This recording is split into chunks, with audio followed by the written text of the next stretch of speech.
મારા પતિ એક વર્ષના છોકરાને ઘરે લાવ્યા અને મને કહેવા લાગ્યા કે આ છોકરો અનાથ છે, એટલે હવે તે આપણે ઘરે નોકરી કરશે અને આપણે તેને પૈસા પણ નહીં આપવા પડે.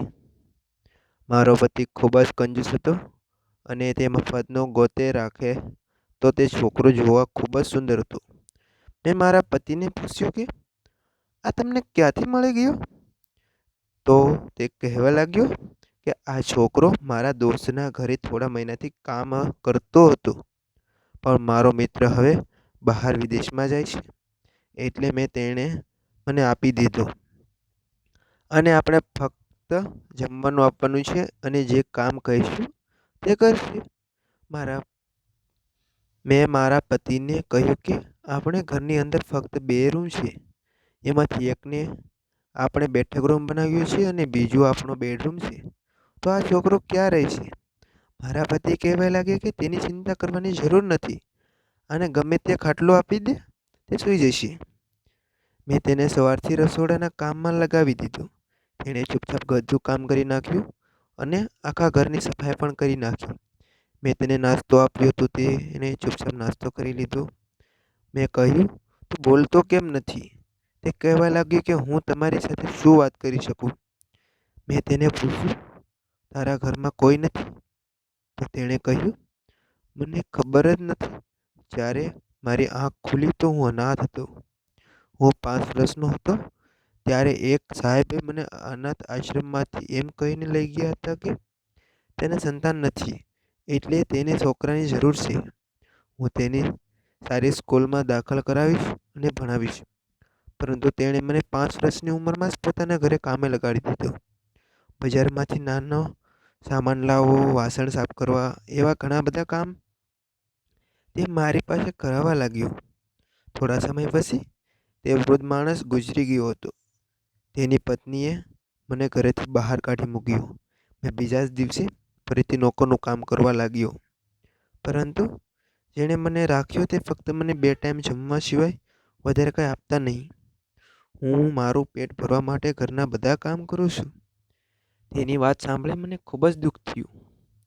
મેં કહ્યું, તું ચિંતા ન કર, તને થોડીક પૈસા પણ આપીશ. મારા દિલમાં તેના માટે દયા આવવા લાગી. પણ મને ક્યાં ખબર હતી કે આ દયા મને ખૂબ જ મોંઘી પડવાની છે. મારા પતિનું કામ એવું હતું કે તેણે કામને લીધે ઘણા દિવસ સુધી બીજા શહેરમાં જવું પડતું. મારા પતિ જ્યારે કામ લીધે બહાર જતા તો 3-4 દિવસ પછી ઘરે આવતા. આ સમયમાં હું ઘરે એકલી રહેતી. મારા લગ્નને 5 વર્ષ થઈ ગયા, પરંતુ મારે કોઈ સંતાન નથી. મેં વિચાર્યું કે જો હું કોઈ અનાથ બાળક સાથે સારો વ્યવહાર કરીશ તો આ વાત ભગવાનને પસંદ આવશે અને તે મને સંતાન આપશે. પરંતુ આ મારી ભૂલ હતી. જ્યારે મારો પતિ બહાર કામ માટે ગયો હતો, ઘરમાં હું ને તે 15 વર્ષનો નોકર હતો. સવારમાં હું દુપટ્ટો નાખ્યા વગર રસોડાની અંદર કામ કરી રહી હતી.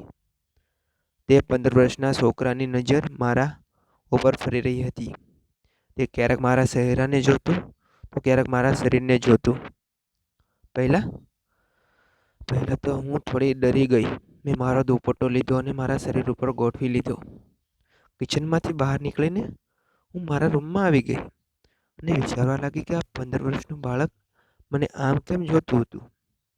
મને લાગ્યું કે આ ફક્ત મારો વહેમ છે. આ નાદાન અને અસમજુ માણસ બચ્ચાને શા માટે ખબર નજરથી જોવે છે. ઉંમરના છોકરાઓની આવી છોરી હરકત કરે નહીં. થોડા સમય પછી હું મારા રૂમમાંથી બહાર નીકળી. મેં જોયું તો તે સફાઈ કરી રહ્યો હતો. સોફા પર બેસી ગયો અને તેને જોવા લાગી. મને તેનામાં કોઈ બુરાઈ નજર આવી રહી ન હતી. રાત્રે ભોજન કર્યા પછી તે મને કહેવા લાગ્યો કે મેડમ, બહાર ખૂબ જ ઠંડી છે. જો તમને તકલીફ ના હોય તો હું અંદર સૂઈ જાઉં. તેની વાત સાંભળીને હું ચોંકી ગઈ અને તે કહી રહ્યો હતો કે મેડમ, હું જમીન પર પથારી કરીને સૂઈ જઈશ.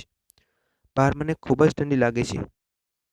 મેં તેને મારા રૂમમાં સૂવાની રજા આપી.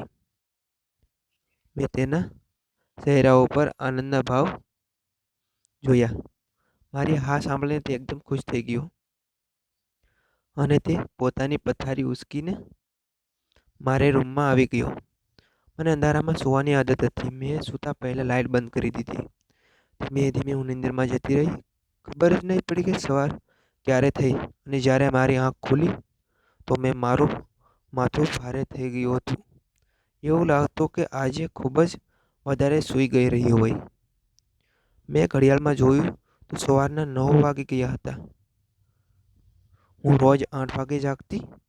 મને વોશરૂમમાંથી પાણીનો અવાજ સાંભળી રહ્યો હતો. તે સ્નાન કરીને બહાર આવ્યો. હું મારો દુપટ્ટો સરખો કરીને ઊભી થઈ ગઈ.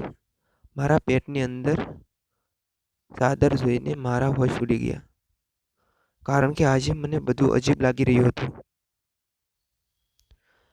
ને હું મનમાં વિચારી રહી હતી કે તે મારા હોશ ઉડાવી રહ્યો હતો. મેં તેને કહ્યું કે તું રાત્રે ક્યાં સૂઈ રહ્યો હતો? મારો સવાલ સાંભળીને તેના ચહેરાનો રંગ ઉડી ગયો. તે કહેવા લાગ્યો, મેડમ, હું નીચે જમીન પર સૂતો હતો. મેં કહ્યું, ઠીક છે. હું મારી પથારીમાંથી ઊભી થઈ ગઈ તો મારી કમર એક વિચિત્ર દુખાવો થતો હતો. મારું મન માનતું ન હતું કે હું પથારીમાંથી ઊભી થાઉં. મેં તેને કહ્યું, મારી માટે ચા બનાવો. આજે મારી તબિયત સારી નથી. તે લગાવવા કહેવા લાગ્યો, હા મેડમ, ક્યારેક ક્યારેક આવું કામ કરવાથી તબિયત ખરાબ થઈ જાય છે. હું વિચારવા લાગી કે મેં કયું કામ કર્યું કે મારી તબિયત ખરાબ થઈ ગઈ. થોડી વાર પછી તે મારી માટે ચા લાવ્યો. આજે ચા મને થોડીક કડવી લાગી, છતાં હું તેને પીવા લાગી અને ચા પીધા પછી થોડી વાર પછી મને નીંદર આવવા લાગી અને હું ફરીથી સૂઈ ગઈ. જ્યારે હું જાગી તો સાંજના 7 વાગી રહ્યા હતા. હું બહાર આવી અને નોકરને કહેવા લાગી કે તે મને જગાડી કેમ નહીં.